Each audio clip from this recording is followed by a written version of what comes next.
this week's Facebook Live. Now this week we're talking career. Whether you're looking at re-entering the workforce after having kids, or if you're just sick of your current job and you want to change, or maybe you have a kid at home who's 25 and still doesn't really have their shit together, then maybe this is for you. This week we're going to explore a couple of different tools as to how you can suss out what are some good options. So while I can't provide the solution for you, I can give you some tools to help you reflect and narrow down the options. There are 1,000,001 careers out there, but hopefully by the end of this, you'll narrow down your list to 5 to 10. So the first exercise I'd like you to do is some visualization. So firstly, close your eyes and think about where you'd like to be working. I want you to really be in tune with your surroundings. So while you've got your eyes closed, I'll talk you through the process. If you're watching this now, you might want a bit more time, so you're welcome to watch it again later, and you can pause if I'm going too quickly through these. So the first question I'd like you to ask yourself is, are you inside or are you outside? Now, if you're outside, do you see yourself in the garden? Are you in an outdoor space, but that's not a natural space? So for example, a workshop, or are you in a big heavy machinery, or are you in a car? If you're indoors, are you in an office? Is it open plan or is it an individual office? Are you in a lab or some sort of research facility? Are you in a gym? Is there a lot of people active around you? Now really just take a moment to think about that. Maybe not 100% sure to start with, and that's absolutely fine.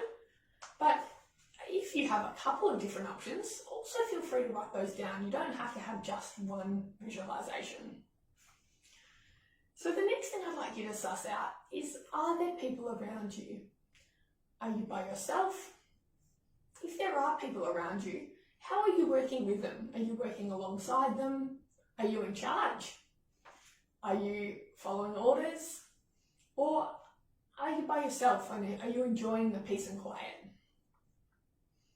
The next thing I'd like you to visualise are, what are the work conditions? What time do you see yourself starting and going home? What's the work culture like? Is it a really social place where you have lunch all together? Are you quite active in the role? Are you up and down or moving around during the day? Or is it primarily just sitting in an office chair? I know for me, I'm not a big one for physical activity, so I'm definitely pro office chair, and I can never see myself doing heavy manual labour unless I absolutely had to. So that is a hardcore one for me, but it's different for everyone else. Now once you visualise that, I want you to write down anything you've reflected on and realised.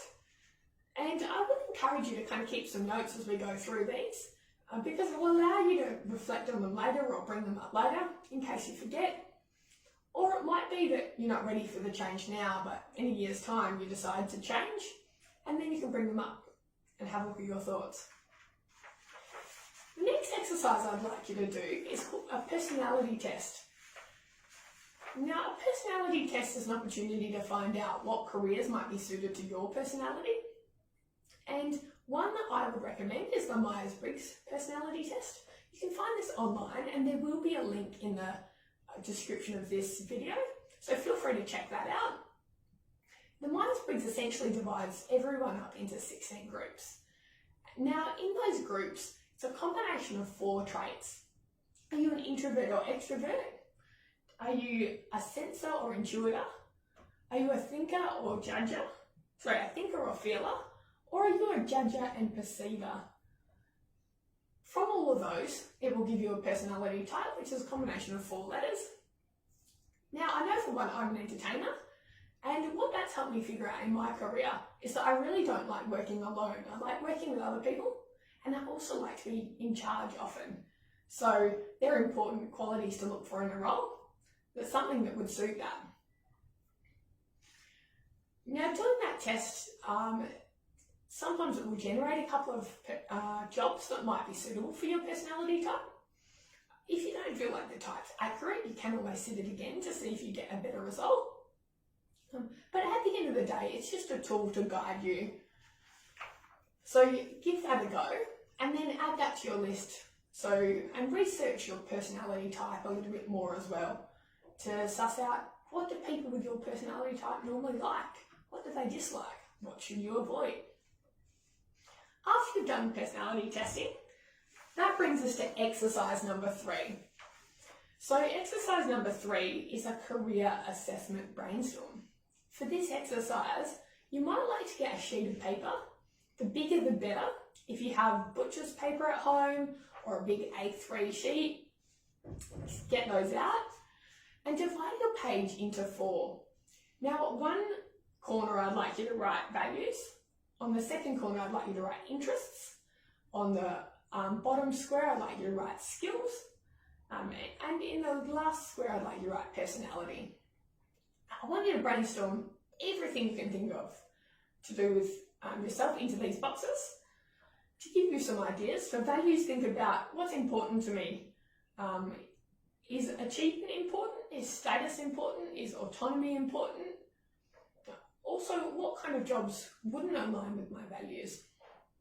For personality, you can use your Myers-Briggs personality test or any of the others that you've done to give a bit of light about some key qualities you use to describe yourself.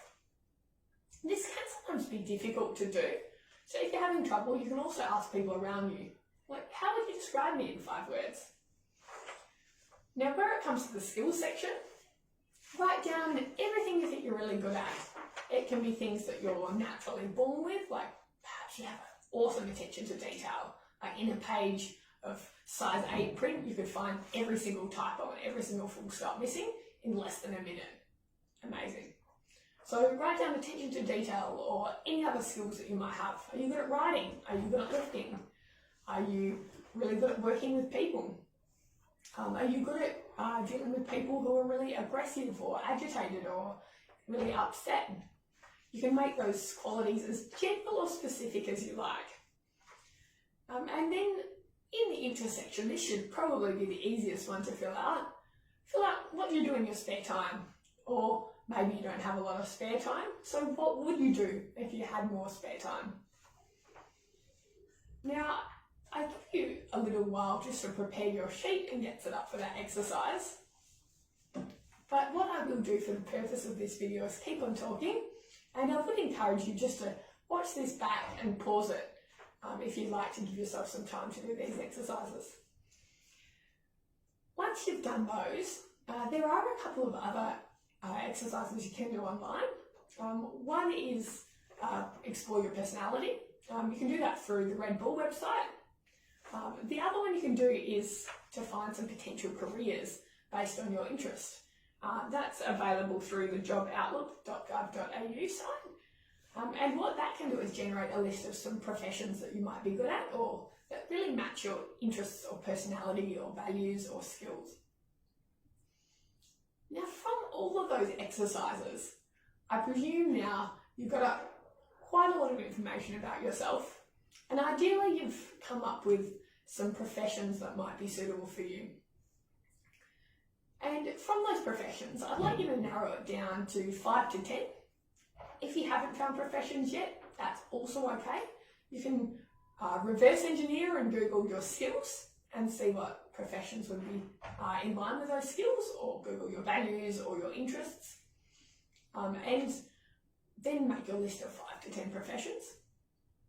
Once you have your list, to narrow them down, I'd like you to suss out a whole heap of things. So first of all, does it align with my interests? Does it align with my values? Can I see myself doing this day in, day out? What's the salary like? Is it suitable remuneration for what you're looking for? What's the work environment like? Is it something you need extra training for, or specific skills or work experience? And if so, how would I get those? How long would that take? And is it something that I'm willing to undertake at this stage of my life? The next thing to look at as well is, how employable is this career? I think this is an important one because while it's important to find something that you really love and you're really passionate about, it's also something that there are a lot of professions that aren't very popular in Perth, or that maybe the market's really overflooded, so you might not want to undertake a long degree or study or a lot of volunteering and work experience only to find that there's not really any jobs at the end. Although, if it's something you're really passionate about, it might be something you're prepared to undertake that study and work as hard as you can to get into it. So it's really up to you to figure out what works for you and how long it is before you'd like to get into that profession and how much work you'd like to put in between now and then. Or if it's something you just really want to walk into the new profession, that might narrow down your list as it is to something that meets your current skills, expertise and qualifications. So that concludes our session on exploring careers and exploring yourself. I'd like you to tune in next week.